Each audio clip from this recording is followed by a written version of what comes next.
ayyatuhan nafsul mutmainnah irji'i ila rabbiki radiyatan mardiyah.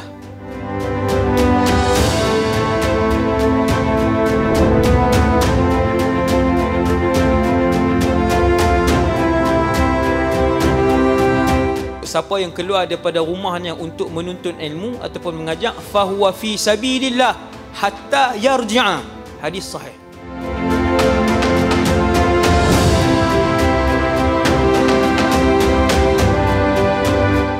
Salah seorang ulama Nawa ketika itu, bila dia keluar, dia tengok muka budak ni, dia tahu lahu sya'nun azim fi qadimatis sinin li hadha at-tifl.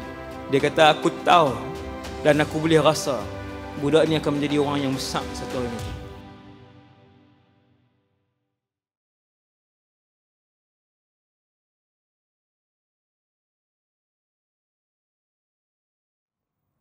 Di antara perkara yang sayugianya diambil perhatian ialah, kata Imam Nawawi ni, kataan Imam Nawawi lah ni, semua kena ingat ni perkataan Imam Nawawi yang diterjemahkan oleh Syekh Fahmi rahimahullah, menerangkan hadis-hadis yang telah dikatakan oleh para ulama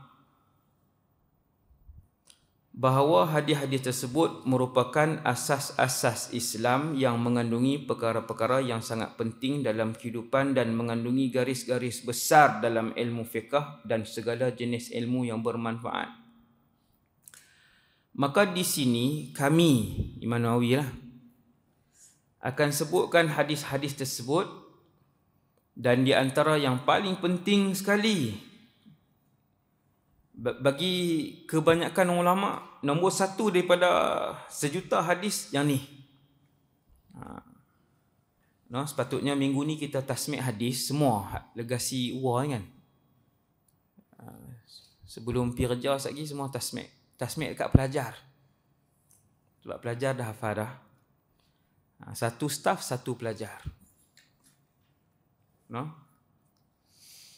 Tak tasmik tak boleh keluar. Itu seronok. Tak payah kerja katanya. Di sini kami sebutkan hadis, iaitu innamal a'malu binniyat. Hanya sahaja setiap amalan itu dikira berdasarkan niat. Yang telah kami sebutkan, kami Imam Nawawi sebelum ini, di mana dengan sengaja kami sebut akan dia sebelum hadis-hadis yang lain kerana ia mempunyai keutamaan untuk disebutkan lebih awal. Yang ni tak perlu hurai sebab ayat ni lebih kurang sama dengan ayat yang lepas. Para ulama telah berbeza pendapat pada menentukan bilangan hadis-hadis pilihan itu. Faham kan? Maksudnya ada ulama kata 40, 30, 26 macam itulah hadis-hadis yang pokok, yang utama. Dan orang yang banyak bersungguh-sungguh dalam menghimpunkan hadis-hadis tersebut ialah Al-Imam Al-Hafiz Abu Amr Uthman Ibn Salah, yang dikenali dengan sebutan Ibn Salah rahimahullahu ta'ala. Al-Imam Ibn Salah Abu Amr Uthman, beliau adalah guru kepada guru Al-Imam Nawawi. Sebab Imam Nawawi qadima Dimashq wa qad tuwfiya al-Imam Ibn Salah. Maka pendapat yang muktamad, lam yatatalmadh al-Imam Nawawi ala yadi al-Imam Ibn Salah mubasharatan, wa innama tatalmadha ala talamidhat Ibn Salah. Jadi Imam Nawawi anak murid kepada murid Imam Ibn Salah. Gitu.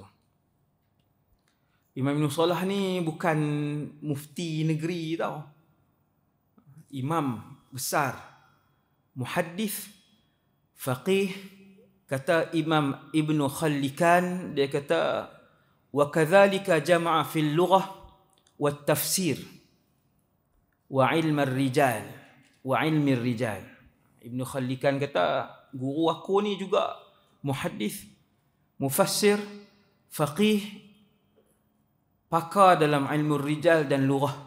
Imam Ibn Salah ni, Imam Ibn Salah, dan dia adalah guru anak murid Al-Imam Ibn Asakir dan Al-Imam Ibn Qudamah. Beliau Imam Ibn Salah ni. Imam Nawawi kata Imam Ibn Salah ni lah yang antara imam yang paling pulun, orang kata pulun, usaha menghimpunkan hadis-hadis yang utama ini. Hadis-hadis yang utama ni, siapa nak hafal, tengok kitab Hadis 40 Imam Nawawi. InsyaAllah dia menghafal kesemuanya. Ada ulama' ni kata 12, ada ulama' ni kata 7, ada ulama' ni kata 2, ada ulama' ni kata Imam Nawawi himpun 40. Hafal lah sebulan satu. Hak mana umur berapa pun sebulan satu. Ni yang staff lah, pelajar-pelajar memang hafal. Yang staff legasi hafal sebulan satu, supaya cukup 40 bulan 40 hadis utama itu dihafal. Imam Ibn Salah bersungguh-sungguh menghimpunkan hadis tersebut dan menerangkannya dengan jelas. Apa yang telah beliau sebutkan itu sudah tidak dapat diperbaiki lagi. Siapa pun tak boleh tambah. Lengkap. Maka di sini saya akan sebutkan keterangan beliau itu secara ringkas dan saya tambahkan pada bilangannya akan beberapa buah hadis yang tidak beliau sebutkan. Imam Ibn Salah himpunkan 26. Imam Nawawi tambah sikit lagi, 3. Sebab tu dalam bab ni ada 29. Tuan-tuan cuba tengok. Sampai ada yang tak dapat kitab ke? Kita tempah dah kan? Azim tempah ke? Sampai lagi kitab. Tuan-tuan tengok muka surat 62, hadis ke-29. Hadis 29. Jadi Al-Imam Ibn Salah himpunkan 26 hadis utama. Ini orang pakar. Imam Nawawi kata saya tambah sikit. Sebab apa saya tambah? Imam Nawawi kata sebab ada disebutkan dalam hadis Rasulullah SAW ad-dinun nasihah. Faham tak? Al-Imam Nawawi kata, Imam Ibn Salah kata ada 26 hadis-hadis utama ni, saya tambah sikit. Hadis-hadis utama ni berdasarkan kepada saranan Rasulullah dalam sebuah hadis, ad-dinu an-nasihatu. Agama itu ialah nasihat, menasihati. Bagi Al-Imam Nawawi kena tambah sikit lagi sempurna. Bagi beliau. Dan termasuk di antara nasihat itu bahawa disandarkan segala faedah perkataan itu kepada orang yang memperkatakannya. Ini kena ingat. Ini para pelajar kena ingat.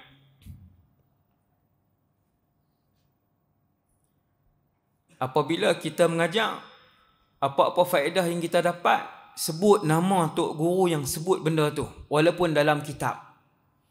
Kita baca dalam kitab kan, Al-Imam Al-Ghazali telah menyebutkan dalam kitabnya Al-Mustasfa kaedah ini. Kita sebut. Yang ni saya baca kataan Imam Nawawi, dan benda ni kita belajar daripada guru-guru kita dulu kan. Guru-guru pun beritahu macam tu, tok guru kan. Beritahu begitu. Waktu kita hurai kat orang sesuatu perkara, kalau ada perkataan mana-mana ulama, kembalikan perkataan itu kepada ulama itu. Sesiapa yang berbuat demikian tu apa? Mengembalikan dan menyandarkan satu perkataan itu kepada tuannya. Sesiapa yang berbuat demikian, ia mesti mendapat berkat ilmunya dan segala halnya. Bukan berkat ilmu saja, segala hal keberkatan hidup. Siapa sebut ni? Imam Nawawi sebut. Apa dia? Kembalikan satu perkataan itu kepada orang yang menyebutnya. Dan sesiapa yang tidak menjelaskan perkara yang seperti ini dan ia mengelirukan orang lain, boleh menyebabkan mengelirukan orang lain, sehingga orang lain menyangka bahawa perkataan yang disebutkan itu daripada perkataannya sendiri. Maka orang yang berbuat demikian sangat layak apa ni? Tidak diambil manfaat dengan ilmunya dan tidak diambil berkat pada usahanya. Imam Nawawi kata orang macam ni dia tak ada berkat. Wal'iyadzubillah. Oleh kerana itu, para ulama dari zaman dahulu sentiasa menyandarkan segala faedah itu kepada orang yang memperkatakannya. Ya Allah, kami memohon akan taufik-Mu agar kami dapat membuat perkara yang menyebabkan keberkatan untuk selama-lamanya. Imam Nawawi ini terkenal sebagai ulama yang mubarak, penuh dengan keberkatan. Perkataannya, muridnya, kehidupannya, tulisannya, ilmunya, Imam Nawawi. Apa rahsia berkat dia? Ni, antara rahsia berkat dia yang ni, yang Imam Nawawi buat tadi.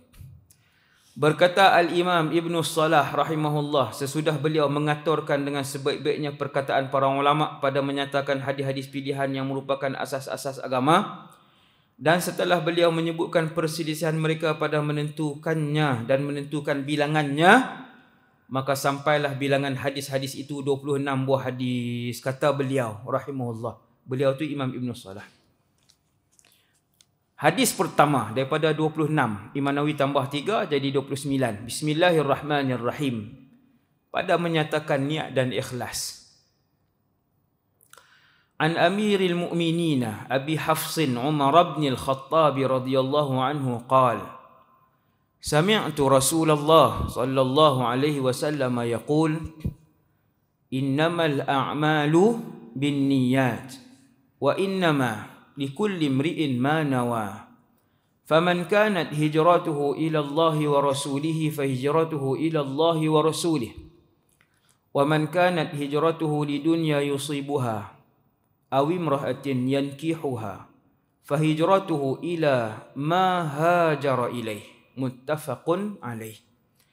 Tuan-tuan tengok bawah dekat nota kaki tu. Ni semua sambil-sambil mengaji lah.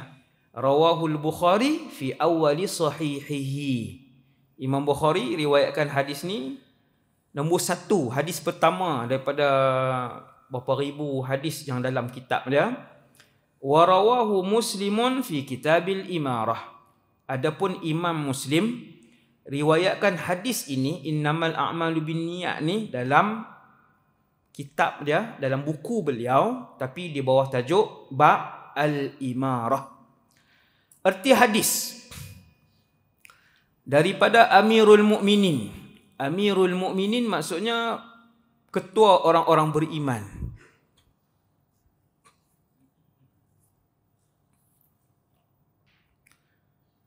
Beliau adalah khalifah pertama yang mendapat gelaran Amirul Mukminin. Waktu Sayyidina Umar menjadi khalifah pada 13 Hijrah, 14 Hijrah. Pada 14 Hijrah mendapat gelaran Amirul Mukminin. Hari ini ada tak Amirul Mukminin? Siapa? Presiden mana Amirul Mukminin? Sultan mana? Tak ada. Sebab khilafah Islamiyah telah pun runtuh. Inna lillah wa inna ilaihi raji'un. Kerajaan Islam yang terakhir adalah di Turki. Kerajaan Uthmaniyah.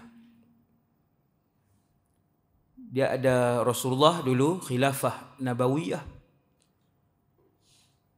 Zaman Rasulullah, kemudian selepas itu Khulafa Rashidun, zaman kedua, 4 orang tu. Kemudian dinasti Umayyah di Syria selama 100 tahun lebih kurang. Dalam tu ada Umar ibn Abdul Aziz yang masyhur tu. Kemudian runtuh yang nombor 3 ni, runtuh naik dinasti Abbasiyah selama lebih kurang 600 tahun di Iraq. Dalam masa yang sama di Andalus ada kerajaan Islam juga di Andalus. Dalam masa yang sama di Mesir ada Mamalik. Masa yang sama. Kemudian jatuh kerajaan Abbasiyah, naik kerajaan Islam. Amirul Mukminin lah waktu tu. Amirul Mukminin ramailah waktu tu. Kemudian naik khilafah Turki Uthmaniyah. Kemudian runtuh pada tahun 1924 ataupun 1921. Siapa yang nak kembalikan Ustaz? Satu khalifah ni. Satu khalifah. Tanggungjawab semua umat Islam. Semua umat Islam. Dan satu hari kita akan berada di bawah pemerintahan seorang pemimpin, nama dia Muhammad bin Abdullah Al-Mahdi, insya-Allah. Kemudian Amirul Mukminin Abu Hafs. Hafsun maksudnya singa. Usamatu singa, Hizabrun singa, Asadun singa. Itu bahasa Arab. Sebab tu bahasa Arab dia ada 6 juta kataan. Bahasa Arab dia ada 6 juta perkataan. Sangat luas. Abu Hafs Umar bin Al-Khattab radhiyallahu taala anhu katanya, aku mendengar, dia seorang, dia sendiri dengar. 100,000 sahabat lebih, Sayyidina Umar seorang yang dengar innamal a'malu binniyat. Hadis yang mewakili separuh agama. Hadis yang mewakili separuh agama. Lagi separuh belakang, hadis kedua. Kita tengok. Lagi separuh, hadis kedua. Hadis ni semua perkara-perkara yang batin. Lagi hadis kedua semua perkara-perkara yang zahir. Katanya tu Sayyidina Umar, aku mendengar Rasulullah sallallahu alaihi wasallam bersabda, hanya sahaja segala amalan itu dengan niat, dan hanya sahaja bagi setiap orang itu apa yang diniatkannya. Barang siapa hijrahnya kepada Allah dan Rasulnya, maka hijrahnya kepada Allah dan Rasulnya. Dan barang siapa hijrahnya bagi dunia yang akan diperolehinya atau perempuan yang ingin dikahwininya, maka hijrahnya kepada apa yang ia berhijrah kepadanya itu. Yang ini kita dah hurai. Ada seorang pada zaman Rasulullah ketika hijrah ke Madinah, dia berhijrah untuk berkahwin dengan wanita yang bernama Ummu Qais, wanita itu. Maka Nabi sebut hadis ni. Nabi sebut hadis ni. Kita tengok hadis kedua. Bismillahirrahmanirrahim. Semua kita tengok muka surat 22. Pada menyatakan larangan terhadap bid'ah dalam agama. Bid'ah ni perkataan yang ada satu kumpulan ni zikir dia tiap-tiap hari bid'ah. Dia tengok orang buat bid'ah, tak ada apa lagi. Mufti Malaysia fatwa dah benda tu boleh buat, bid'ah juga dia sebut. Dia menimbulkan perpecahan dan kekeliruan di dalam umat Islam. Ni ada satu kumpulan ni.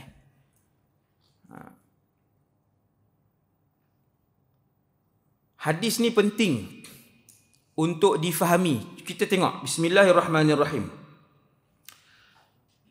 An Sayyidah Aisyah radhiyallahu anha qalat. Qala Rasulullah sallallahu alaihi wasallam, man ahdatha fi amrina hadha ma laysa minhu fahuwa raddun. Muttafaqun alaih. Hadis ni Imam Bukhari pun riwayatkan dalam bab as-suluh. Imam Muslim riwayatkan hadis ni dalam bab al-aqdiyah. Yang pertama sekali, perawi hadis ni ialah wanita paling alim umat Nabi Muhammad. Tu dia. Kalau ada anak perempuan ramai, bohlah seorang Aisyah, wanita paling alim. Duduk bohlah nama-nama sabun, nama-nama TV, nama kereta, pelik-pelik. Hadis ni. Beliau digelar As-Siddiqah, ayahnya juga As-Siddiq. Hebatlah.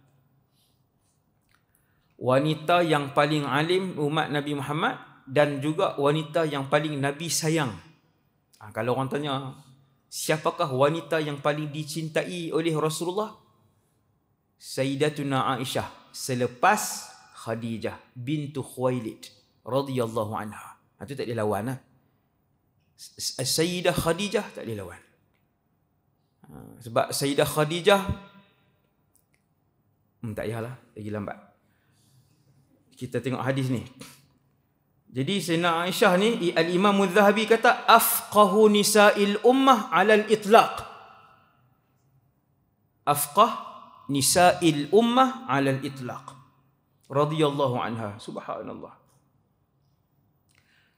Al-Imam Zuhri kata, "Lau jumi'a ilmu Aisyah wa ilmu nisa'il alamin." Kalau dihimpunkan ilmu Sayyidatuna Aisyah tak di satu tempat, dan ilmu semua isteri-isteri Nabi dan ilmu semua wanita umat Nabi Muhammad, kana ilmu Aisyah aktsara. Kana ilmu Aisyah aktsara. Maka ilmu Sayyidatuna Aisyah lagi banyak. Okey, dah cukup. Jadi carilah Sayyidatuna Aisyah ni. Carilah riwayat hidup dia. Macam mana hebat kan. Mufti di kalangan sahabat. Dia mufti di kalangan sahabat. Salah seorang lah yang mampu memberikan fatwa di kalangan sahabat. Kata para ulama, kanat tasumud dahra. Sayyidina Aisyah ni berpuasa sepanjang tahun. Kita Isnin pun tak mau puasa. Sayang nasi lemak sedap.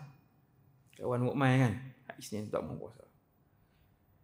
Kanat tasumud dahra. Subhanallah. Beliau Sayyidina Aisyah berpuasa sepanjang tahun. Masya-Allah. Kita tengok hadis. Beliau meriwayatkan hadis yang penting.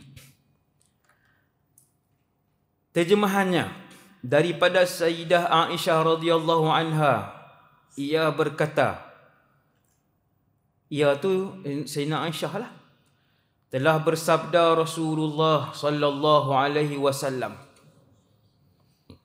sesiapa yang mengada-adakan dalam urusan agama kami ini akan sesuatu pekerjaan yang tidak ada daripadanya, yang tidak ada daripada agama ini, nya tu daripada urusan agama ini, maka yang diada-adakannya itu mesti ditolak. Benda yang agama, perkara agama yang tidak ada pada zaman Rasulullah, maka dinamakan bid'ah. Semua urusan agama yang tidak dilakukan oleh Rasulullah, maka ia dinamakan bid'ah. Sebab bid'ah ni benda yang diada-adakan, benda yang direka. Semua benda agama, maksudnya kereta tak termasuklah, kalau tidak bid'ah lah kereta tu. Kapek, kipas, mikrofon. Dulu geng ekstrim hak duk bid'ah orang tu, mikrofon ni bid'ah juga. Lepas tu dia pun nak kena guna, tak bid'ah. Ada tahu fatwa tu? Ada seorang ulama ekstrim. Ada seorang yang ni bid'ah. Biarlah depa pun insaf dah, maka mikrofon tak bid'ah. Dulu tasbih bid'ah. Lah semua kat pegang dah, tengok saya tengok kan. Ulama-ulama dia pun pegang juga tasbih. Macam ni. Bid'ah ni benda baru, urusan agama yang tak ada pada zaman Rasulullah. Fahuwa raddun, maka ia adalah ditolak. Semua benda agama, benda baru, urusan agama yang tidak dilakukan pada zaman Rasulullah, fahuwa raddun ay mardudun. Apa raddun? Maksudnya ditolak. Adakah semua bid'ah itu neraka? Semua bid'ah itu haram? Jawapan dia, hampir semua ulama Ahlus Sunnah wal Jamaah, ulama kita 1400 tahun, ulama kita mengatakan, termasuk Al-Imam Asy-Syafi'i yang paling awal. Imam Syafi'i pun ada sebut pasal benda ni, bahawa bid'ah itu ada dua. Benda baru dalam agama ni ada dua, hak Nabi tak buat. Ada yang hasanah, ada yang sayyi'ah. Kata Imam Asy-Syafi'i, ada yang mahmudah, yang dipuji, ada yang mazmumah, yang dikeji. Baru kita faham. Hampir semua ustaz, hampir semua ulama kita. Ni hak kata bid'ah tu, yang tu bukan ulama Ahlus Sunnah wal Jamaah. Tu kumpulan lain. Kumpulan lain yang tidak dikira Ahlus Sunnah wal Jamaah di Malaysia dan di seluruh dunia Islam yang muktabar.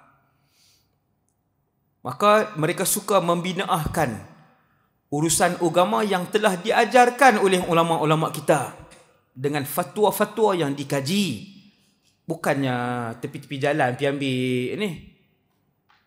Fatwa-fatwa yang telah dikaji, didraft, digarapkan, disusun oleh para ulama kita, yang tu tak bid'ah. Kan? Jadi benda baru ada dua dalam urusan agama ni. Ada yang hasanah, yang baik, ada yang sayyi'ah. Jadi kena ingatlah.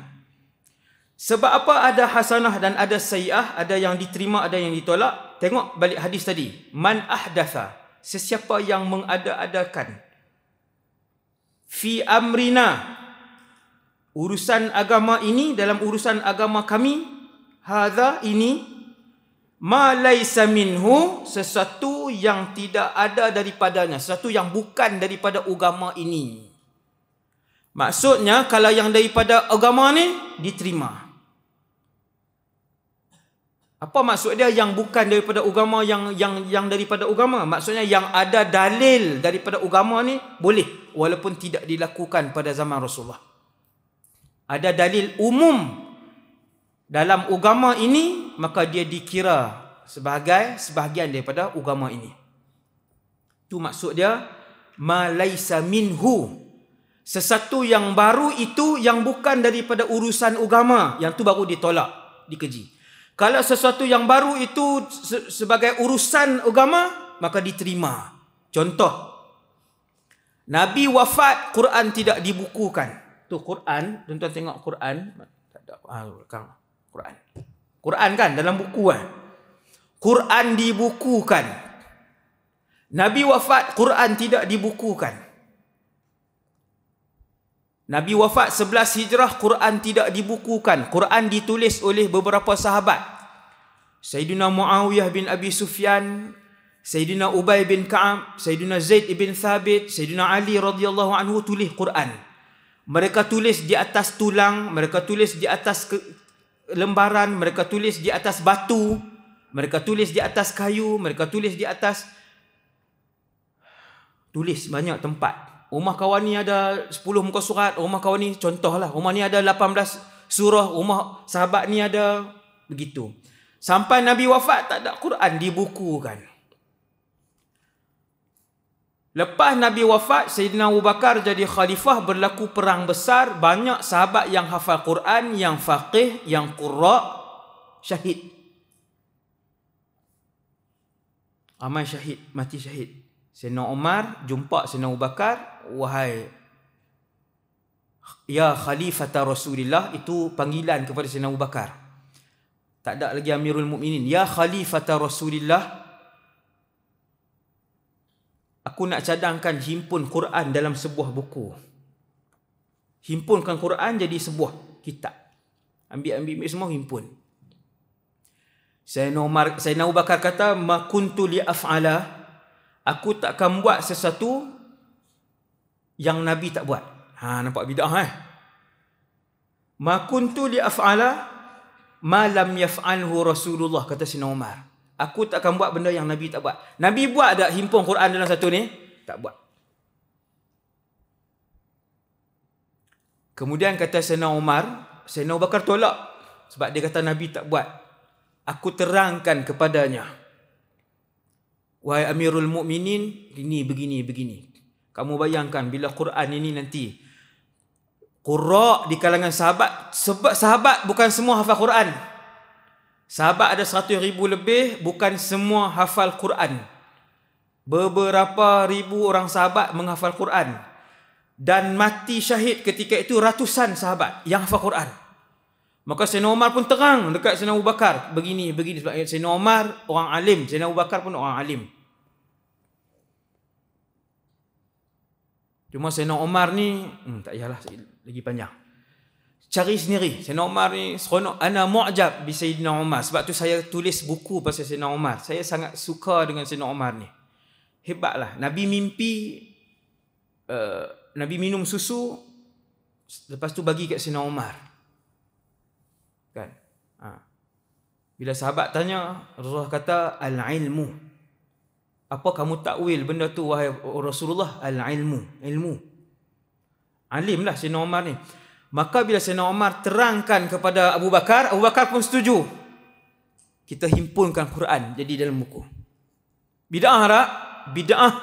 Dan ia bid'ah hasanah. Siapa dia nak impun ni? Sibuk. Abu Bakar, Sayyidina Umar ni sibuk. Kementerian Pertahanan. Memang betul. Mereka sibuk dengan pentadbiran, urusan negara dan sebagainya. Maka carilah sahabat. Cari.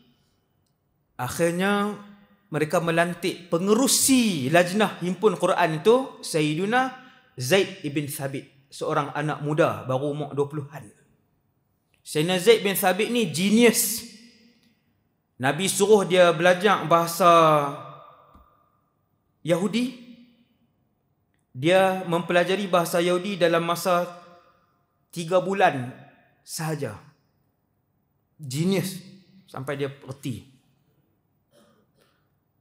Maka Sayyidina Umar dan Abu Bakar jumpa Zaid bin Thabit. Kita ada projek bawah Jabatan Perdana Menteri, contohlah. Iaitu nak impunkan Quran duduk dalam satu buku. Sayyidina Zaid kata, aku takkan buat benda yang Nabi tak buat. Nampak? Nabi tak buat ni, benda baru, bid'ah. Kata Sayyidina Umar, aku dan Abu Bakar meyakinkan dia, hurailah kat dia. Kenapa? Kena buat. Wahai Zaid, kena. Kita kena himpunkan. Sekian. Sehinggalah Sayyidina Zaid pun rasa lega dengan penerangan mereka berdua. Maka dihimpunkan, dibuat bid'ah itu. Maka jadilah Sayyidina Zaid bin Thabit. Boleh tengok macam mana Jam'ul Mushaf, Jam'ul Quran, cerita penghimpunan Quran ni. Seronoklah, menarik kisah dia. Apa yang berlaku sepanjang menghimpunkan tu. Bila dua orang sahabat khilaf. Bukan perkataan ni. Perkataan ni nak ambil perkataan siapa? InsyaAllah nah. Sayyidina Zaid ibn Thabit pada tahun kewafatan Rasulullah, beliau baca kepada Nabi 2 kali. Khatama ala Rasulillah khatmatain fil 'amil alladhi tuwfiya fihi Rasulullah sallallahu alaihi wasallam. Pada tahun kewafatan Rasulullah, dia baca 2 kali depan Nabi. Zaid ibn Thabit.